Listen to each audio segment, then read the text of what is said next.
IKEA food court. Mag-vlog ako. Ayan, kuha tayo ng... Hi, Jo.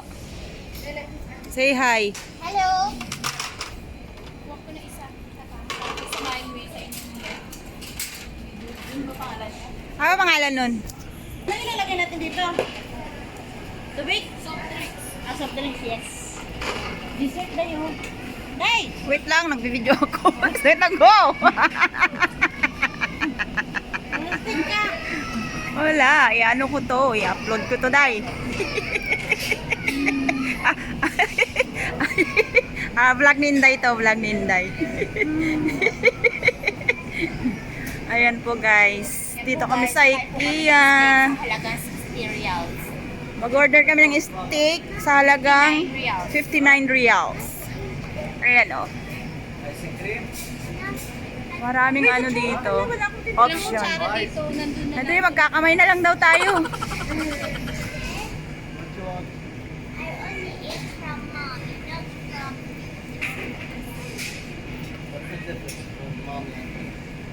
Ay. Yung lumigay ako, may gustusin.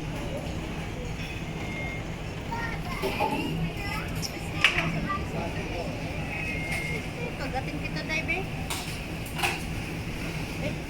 Two barbecue ribs. Wow, yan ang order namin guys. So, barbecue ribs. Me also, I want that one, ha? Ayan o, ang gwapo ng ano o. Silosa yan, Dai. Pumapatay yan.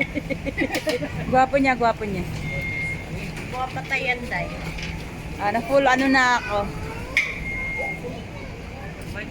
Can you put drink, yeah? Ignore.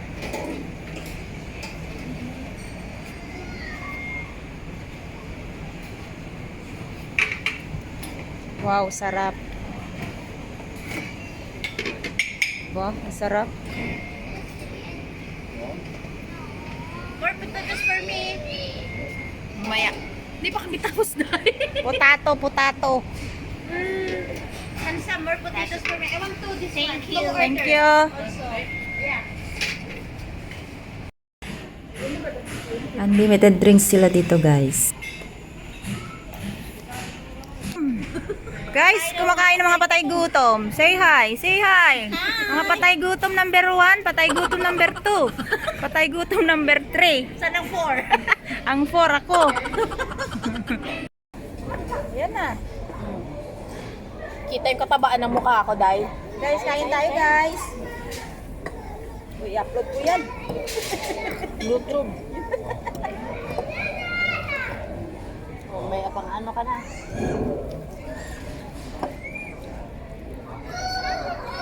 Ayoko muna.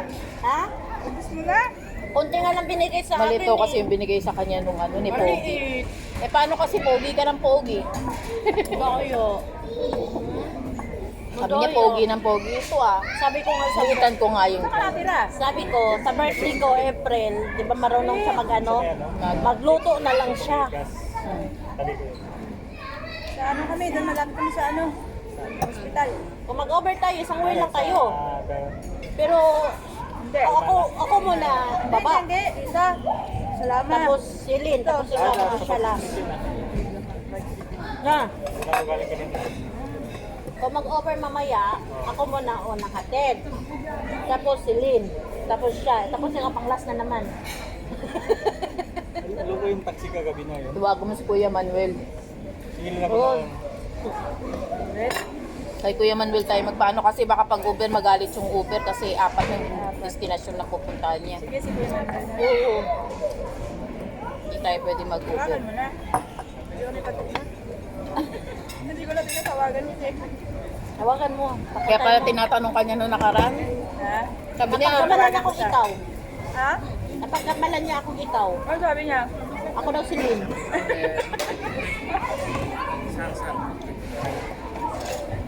ano sasabihin ko? Mga 10?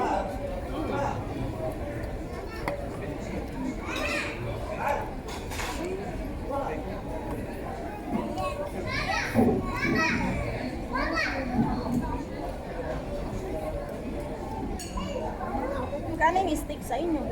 Sa amin, 160, no? O, 160. Tatlong order na dito. Di ba may sinihan doon? kami sinihan doon. Ano ba yung outfit nyo?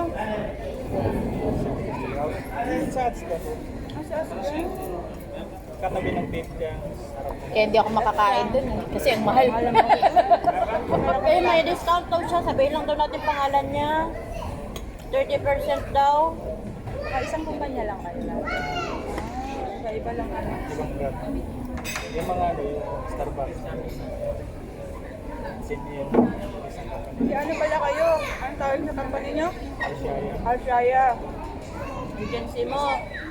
CDK? Nauna pa sila ko sa Pets Global ako dahil. Search Global.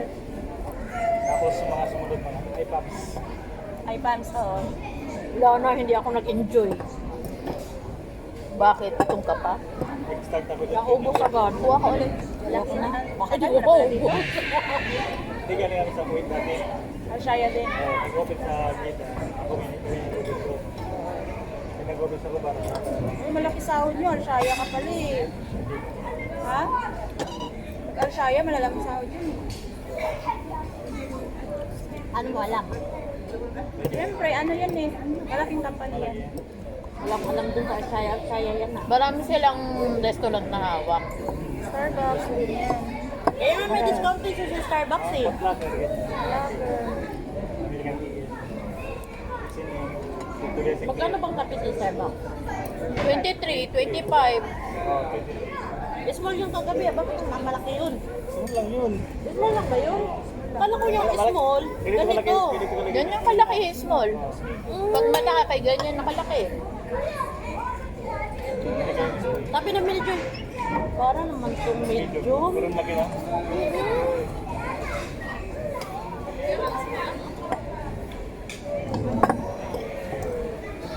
Malaking kumpanya pala. Sige yun ah. Malaki naman na. Apis, marami hawak yun eh. Wala naman delay na sahod. Maximum na sahod namin dyan. Mga gano? Kasi ang sinusunod nila, ano eh, Arabic. Marami na nga daw babae na waiter eh. Marami na ngayon, waitress na babae. Wala daw Waiter Pilipino. tapos sa kusina na naman sila. May kangitian na.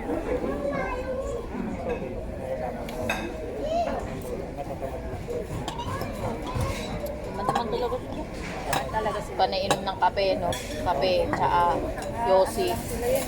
Cross pa po. Ng mga lalaki, yosi. Kasi mga walang experience sa mga gagawin natin. Experience talaga. Nakagroting. Dahil sila magkasakit. Kaya? Alam mo, tinga lang sila. Kasi pag wala naman silang hawak na sahod, hindi tatakbo yung kumpanya. Oo, bawal. Kasi bawal eh. Kita mo nga sa atin kung hindi ko pa pinagtulakan si Madam maglagay ng ghost employee eh. Naglalagay siya doon, kaaway natin. Sabi ko, kaysa lagi kang may sakit ng ulo, maglagay ka dito ng ano, ng anak mo or ano mo sa pangalan ng system nyo. Maganda kasi offer sa kanila yung mga lupa. Mababa kasi 5,000 sa kanila eh. Pinakababa for 5 na sa amin. Tapos may makukuha pa sila sa government. Sumasahod na sila. Kaya maano sila, masipag sila trabaho. Malaki na yan. Ito yung anak pala ni Madam natin, may kuha din sa government. Kahit ghost employee. Magkano lang din naman pinapasahod sa kanila, Madam? 2,000 yata, 2,500. Sonora. Working student. Kasi sa bahay lang naman siya, wala naman siyang gagawin. Every month may hinihintay siyang sahod.